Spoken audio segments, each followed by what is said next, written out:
Everybody, welcome to Jackie's Groove. Hey guys, out of my wheelhouse today because I'm out of my studio, but I'm in the studio of EnterTalk Radio. What are we doing here, man?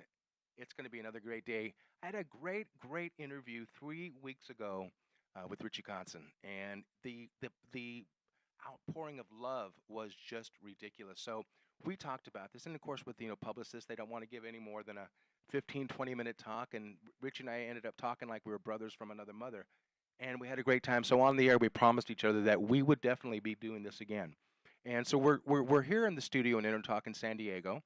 Mr. Richie Kotzen is sitting to my right now, and we're going to help promote his show here in San Diego at a great venue called Brick by Brick, and that's brickbybrick.com. So go on there. I don't know if there's any tickets left, but it would be hard pressed to believe that there is. But go on there and support it. Showtime is at 8 o'clock. Doors open at 7, so that is what it is. You don't want to miss Mr. Richie Kotzen here in San Diego. So with that said, guys, I want to welcome everybody with open arms and open ears to Jackie's Groove, Mr. Richie Kotzen. Richie, welcome back, brother. Thanks for having me. Oh man, it's just thanks for enlightening the listeners out there. Thanks for listening to my bullshit I talked to you about earlier. Some Great story. yeah, man, these are and they're real stories, and they're all on tape. So I'll share them with you. So let's talk about I wanted to ask you a question. Yes. Question that we didn't have a really good chance to talk about when we started talking, but on this show, I understand that you really changed it up a little bit on this to the fact that you're playing keyboards now. Talk to me Yeah. about that. Well, on the new record, there's a couple of songs that are more piano driven, and I really wanted to do them live. So I have 4 in the set now Okay. that I'm on the electric piano, kind of bounce back and forth.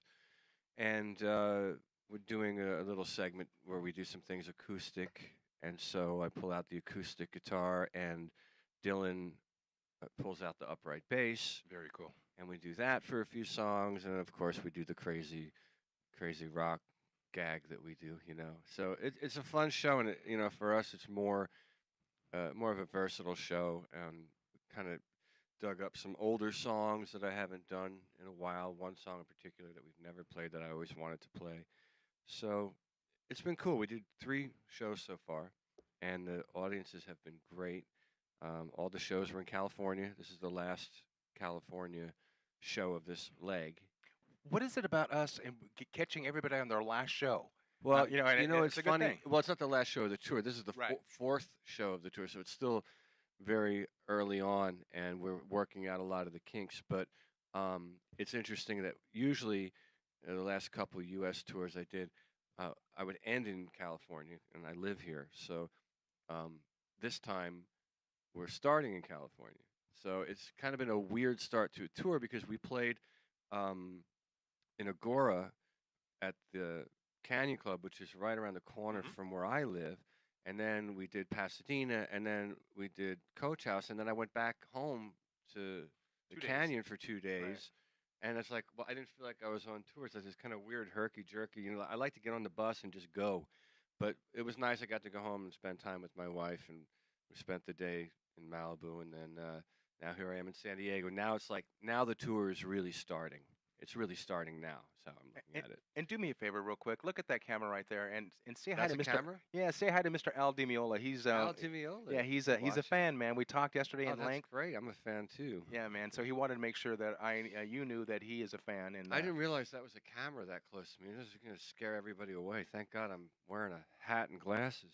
It's okay. You thought it was Kid Rock for a I second, didn't everybody. even see it, actually, to be honest. My vision's not the greatest. All right, I'm fucking with you. It's not a camera, man. It's I just not? wanna- no, it's a camera. It is. Yes, No, it is. Okay. Okay. Because it's not. It Okay. is. It is because it wasn't. But the bottom line is, man, it's really cool. Now, let's go back for a second. So you said that he's bringing out stand-up bass. You're playing acoustic. Yeah. Does that mean Mikey is bringing out some brushes at all, or is he just He's laying on back? a cajon. Or is he playing a cajon? He plays it so well too. Well, because he's a percussionist, He man. is. So the Yeah. thing we talk about that, and Richie will understand this, and I have this agreement. I live here in Temecula. My dearest friend is sitting next to me, Sal.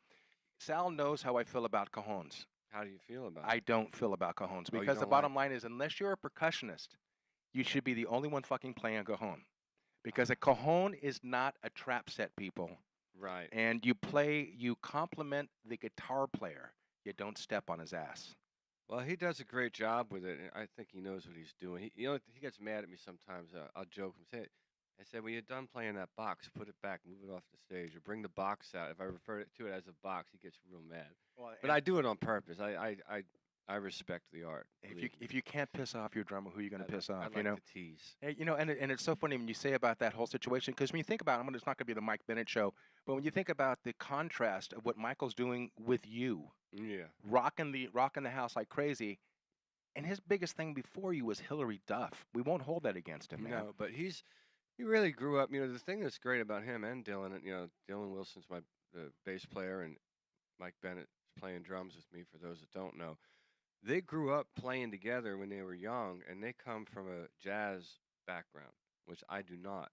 And so, the only thing that I have in common with the jazz mentality is I love to kind of improvise and have that freedom in the music to go different ways and listen and respond and all that sort of thing. And I need guys that understand that, and a lot of the rock guys really don't.